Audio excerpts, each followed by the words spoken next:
السلام علیکم۔ شفق YouTube channel کے ساتھ میں ہوں آپ کی ہوسٹ مہرما۔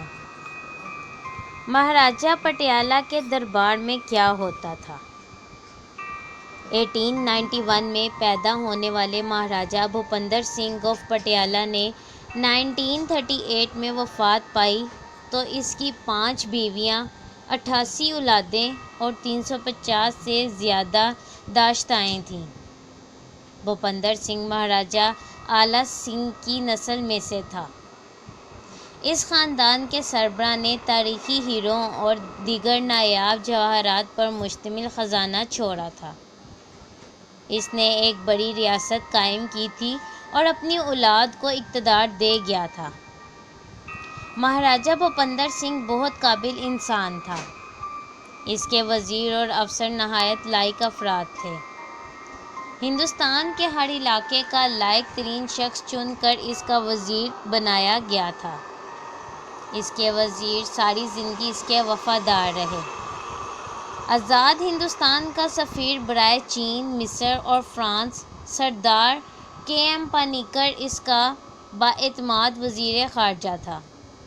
ایک سابق بھارتی وزیر اعلیٰ کرنل رگھبیر سنگھ بھی پٹیالہ کا وزیر داخلہ رہ چکا تھا۔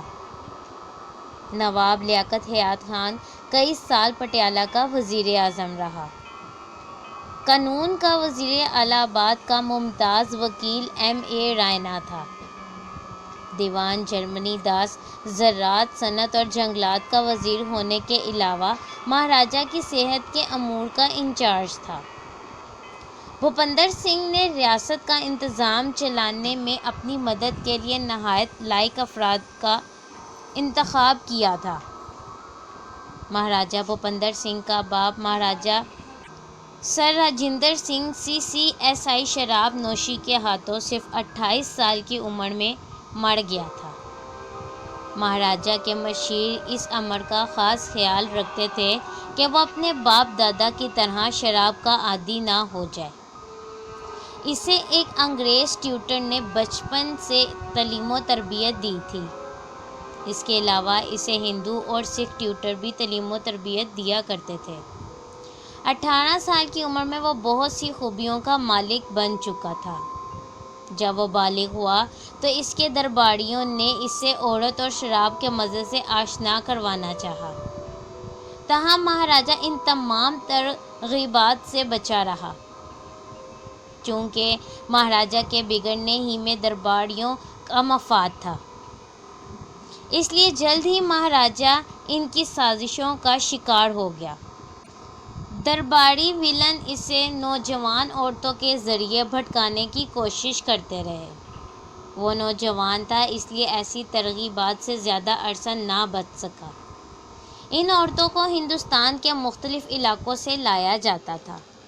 وہ بہت کم عمر اور نہایت حسین ہوا کرتی تھی۔ جب وہ مرا تو اس کے حرم میں تقریباً 332 عورتیں تھیں۔ ان میں سے صرف 10 مہارانیاں تسلیم کی گئی تھیں۔ تقریباً 50 کو رانی کہا جاتا، جبکہ باقی سب کنیزیں تھیں۔ وہ سب مہاراجہ کے اشارے کی منتظر رہتی تھیں۔ وہ دن یا رات کے کسی بھی لمحے ان کے ساتھ قربت اختیار کر سکتا تھا۔ چھوٹی چھوٹی بچیوں کو محل میں لایا جاتا اور انہیں پالا پوسا جاتا، یہاں تک کہ وہ بالغ ہو جاتی۔ انہیں مہاراجہ کی پسند کے مطابق تربیت دی جاتی تھی۔ محل میں شروع میں ان لڑکیوں کا بہت خاص خیال رکھا جاتا تھا۔ انہیں صرف مہاراجہ کو سگریٹ اور شراب پیش کرنے یا دوسری خدمات ادا کرنے کو کہا جاتا تھا۔ مہارانیاں ان کو آغوش میں لیتی اور چومتی تھیں۔ پہلے وہ لڑکیاں محض کنیزیں ہوتی تھیں، لیکن مہاراجہ کو پسند آنے پر ان کا رتبہ بڑھتا جاتا، یہاں تک کہ وہ اعلیٰ ترین رتبے پر پہنچ کر مہارانی کہلاتی۔ جب مہاراجہ کسی عورت کو مہارانی منتخب کر لیتا تو حکومت ہندوستان کو اس امر کی اطلاع دیتا اور حکومت اس عورت کو مہارانی تسلیم کر لیتی۔ اس کے بطن سے جنم لینے والے لڑکے کو مہاراجہ کا جائز بیٹا تصور کیا جاتا اور اسے شہزادے کے حقوق دیے جاتے تھے۔ مہارانیوں اور داشتاؤں میں اور بھی فرق تھے۔ مہارانیوں کو دوپہر اور رات کا کھانا اور چائے سونے کے برتنوں میں پیش کیے جاتے تھے۔ رانیوں کو چاندی کے برتنوں میں کھانا پیش کیا جاتا تھا۔ ان کو 50 اقسام کے کھانے پیش کیے جاتے تھے۔ اعلیٰ تر رتبے کی آرزومند دیگر عورتوں کو پیتل کے برتنوں میں کھانا پیش کیا جاتا تھا۔ ان کو 20 اقسام کے کھانے پیش کیے جاتے تھے۔ خود مہاراجہ کو ہیرے جڑے سونے کے برتنوں میں کھانا پیش کیا جاتا تھا۔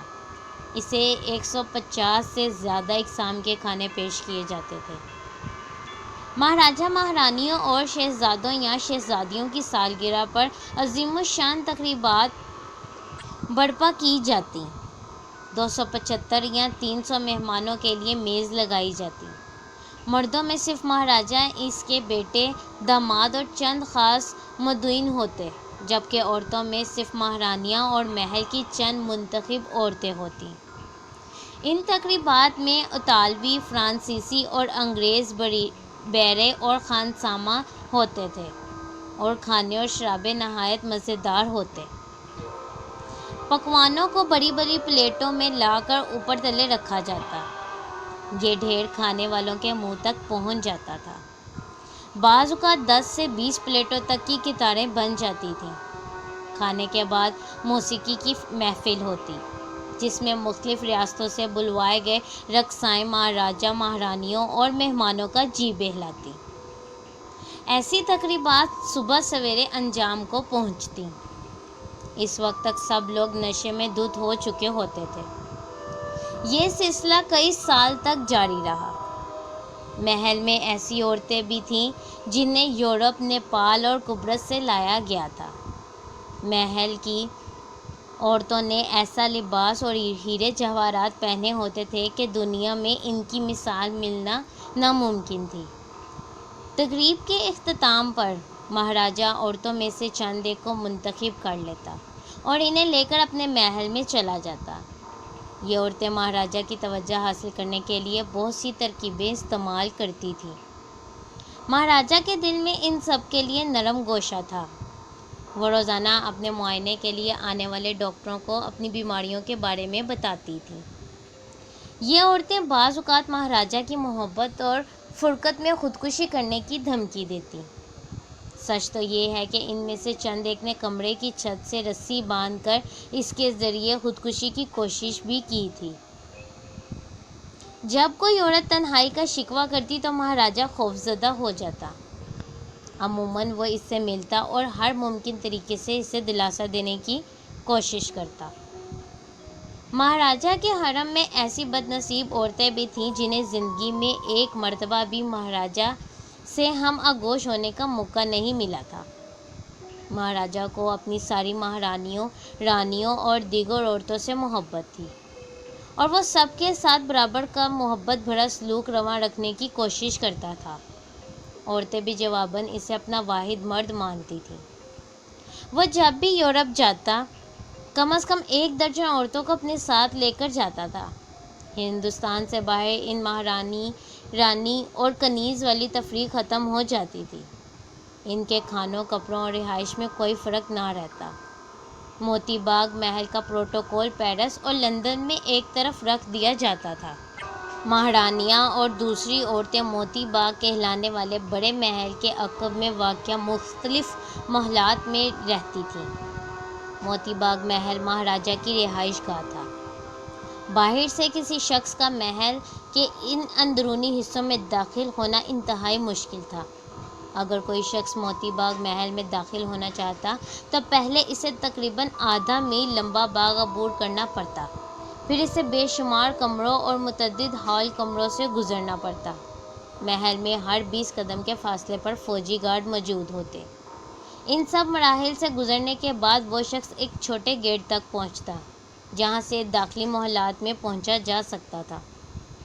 اندرونی محل میں مہاراجہ سے ملنے کے لیے آنے والوں کو شفاف اور قیمتی ریشمی لباس میں ملبوس اور ہیرے جواہرات سے لدی پھدی نہایت حسین و جمیل عورتیں مہاراجہ کے خصوص احکامات کی تعمیل میں مسکراہٹوں سے نوازتیں اور شراب پیش کرتیں۔ پنجابی لباس میں ملبوس چند عورتیں مہمانوں کو سگریٹ پیش کرتیں، جبکہ ساڑی میں ملبوس چند دیگر عورتیں شراب اور پھل پیش کرتیں۔ پٹیالہ کے دربار کی شان و شوکت کے سامنے الف لیلوی شان و شوکت مان تھی۔ مہاراجہ اپنی عورتوں سے حسد نہیں کرتا تھا اور اپنے مہمانوں کو ان سے گلنے ملنے کی اجازت دے دیتا تھا، تاہم وہ گھٹیا پن اور بدتمیزی کو ذرا بھی برداشت نہیں کرتا تھا۔ مہاراجہ کے پیروں میں درجنوں عورتیں پڑی رہتی تھیں۔ چند عورتیں اس کی ٹانگیں دبا رہی ہوتیں اور چند عورتیں پیغامات ادھر سے ادھر پہنچا رہی ہوتیں۔ مہاراجہ کی پسندیدہ عورت اس کی دیوی ہوتی اور سب کی نگاہیں اس پر جمی ہوتی۔ عموماً وہ مہاراجہ کے گھٹنے کے پاس بیٹھی ہوتی۔ اس نے نہایت خوبصورت سرخ رنگ کا شفاف لباس پہنا ہوتا، ناک میں سونے کا کوکا، گلے میں موتیوں کا ہار اور کلائیوں میں ہیروں کے کنگن ڈالے ہوتے۔ حرم کی عیاشانہ زندگی اور ہمسایہ ریاستوں اور ہندوستان کے وائسرائے کے ساتھ چپکلشوں کی وجہ سے مہاراجہ کو ہائی بلڈ پریشر کا عارضہ لاحق ہو گیا۔ فرانس کے مشہور ڈاکٹروں پروفیسروں ابرامی اور ڈاکٹر آندرے سے لچوٹرز نے ریڑھ کی ہڈی میں انجیکشن لگا کر بلڈ پریشر کو گھٹانے کا نیا طریقہ دریافت کیا تھا۔ مہاراجہ نے انہیں فرانس سے پٹیالہ بلوایا۔ مہاراجہ علاج کے لیے یورپ بھی گیا، لیکن بلڈ پریشر کنٹرول نہ ہو سکا، جس کا خاص سبب یہ تھا کہ اس نے ڈاکٹروں کی ہدایت کے برعکس عورتوں کو اور شراب کو نہیں چھوڑا تھا۔ مہاراجہ صرف 37 یا 47 برس کی عمر میں چل بسا۔ راجہ مہاراجاؤں کی حقیقی زندگی کیسی گزر رہی تھی اور دنیا کے سامنے ان کا کیا روپ تھا؟ مزید اس طرح کے واقعات جاننے کے لیے ہمارے چینل کو لائک اور سبسکرائب کرنا مت بھولیں۔ شکریہ۔